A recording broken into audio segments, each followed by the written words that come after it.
ಅಯೋಧ್ಯೆಯಲ್ಲಿ ರಾಮ ಮಂದಿರದ ಪ್ರಾಣ ಪ್ರತಿಷ್ಠಾಪನೆಗೆ ಡಿಕೆಶಿಗೆ ಆಹ್ವಾನ ನೀಡದ ವಿಚಾರಕ್ಕೆ ಸಂಬಂಧಿಸಿದ ಹಾಗೆ ಯುಪಿ ಸಿಎಂ ಅಲ್ಲಿನವರಿಗೆ ಆಹ್ವಾನವನ್ನ ಕೊಡಲಾಗಿಲ್ಲ. ಇಲ್ಲಿನ ಮುಖ್ಯಮಂತ್ರಿಗೆ ಆಹ್ವಾನವನ್ನು ಕೂಡ ಕೊಟ್ಟಿಲ್ಲ. ಇನ್ನು ಉಪಮುಖ್ಯಮಂತ್ರಿಗೆ ಆಹ್ವಾನ ಕೊಡೋ ಪ್ರಶ್ನೆ ಎಲ್ಲಿಂದ ಬರುತ್ತೆ? ಅವರೇ ಹಿಂದೆ ಮುಂದೆ ಯೋಚನೆ ಮಾಡ್ತಾ ಇದ್ದಾರೆ, ಹೋಗ್ಲಾ ಬೇಡವೋ ಅಂತ. ಈಗಾಗಲೇ ಸೋನಿಯಾ ಗಾಂಧಿ, ಮಲ್ಲಿಕಾರ್ಜುನ ಖರ್ಗೆ ಅವರಿಗೆ ಆಹ್ವಾನವನ್ನ ಕೊಡಲಾಗಿದೆ. ಯಾವುದೇ ರಾಜ್ಯದ ಮುಖ್ಯಮಂತ್ರಿಗಳಿಗೆ ಈಗ ಇನ್ವೈಟ್ ಮಾಡಿಲ್ಲ ಅನ್ನುವಂಥ ವಿಷಯವಾಗಿ ಆರ್ ಅಶೋಕ್ ಮಾತನಾಡಿದ್ದಾರೆ. ರಾಮ ಮಂದಿರ ಪ್ರಾಣ ಪ್ರತಿಷ್ಠಾಪನೆ ದಿನ ಆಯಾ ರಾಜ್ಯದ ಮುಖ್ಯಮಂತ್ರಿಗಳಿಗೆ ಬೇಕು ಅಂತಲೇ ಆಹ್ವಾನವನ್ನು ಕೊಟ್ಟಿಲ್ಲ ಅನ್ನುವಂತಹ ವಿಚಾರವಾಗಿ ಕಾಂಗ್ರೆಸ್ ನಾಯಕರು ಮಾತನಾಡಿದ್ರು. ಅದಕ್ಕೆ ಅಶೋಕ್ ಅವರು ಈ ರೀತಿ ಹೇಳಿಕೆ ಕೊಟ್ಟಿದ್ದಾರೆ.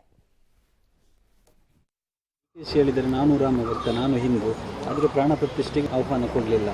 ನೋಡಿ, ಅಲ್ಲಿ ಯಾರು ಪ್ರಾಣ ಪ್ರತಿಷ್ಠೆಗೆ ಹೋಗಬೇಕು ಅನ್ನೋದು ಈಗಾಗಲೇ ತೀರ್ಮಾನ ಆಗಿ ಎಲ್ಲರಿಗೂ ಇನ್ವಿಟೇಷನ್ಸನ್ನು ಹೋಗಿದೆ. ಅಲ್ಲಿನ ಉತ್ತರ ಪ್ರದೇಶದ ಮುಖ್ಯಮಂತ್ರಿ, ರಾಜ್ಯಪಾಲರು ಅಲ್ಲಿಗೆ ಸಂಬಂಧಪಟ್ಟಿದ್ದು ಕೊಟ್ಟಿದೆ. ಯಾವುದೇ ಮುಖ್ಯಮಂತ್ರಿಗೆ ಏನು ಕೊಟ್ಟಿಲ್ಲ. ಮುಖ್ಯಮಂತ್ರಿಗೆ ಕೊಟ್ಟಿಲ್ಲ ಅಂದಮೇಲೆ ಉಪಮುಖ್ಯಮಂತ್ರಿಗೆ ಎಲ್ಲಿ ಕೊಡೋಕ್ಕೆ ಬರ್ತೈತೆ? ಉಪಮಂತ್ರಿಗೆ ಕೊಡೋ ಪ್ರಶ್ನೆನೇ ಬರಲ್ಲ. ಯಾರಿಗೆ ಕೊಟ್ಟಿದ್ದಾರೋ ಅವರು ಹೋಗೋವಂಥದ್ದು ಈಗ ಪದ್ಧತಿ ಇದೆ.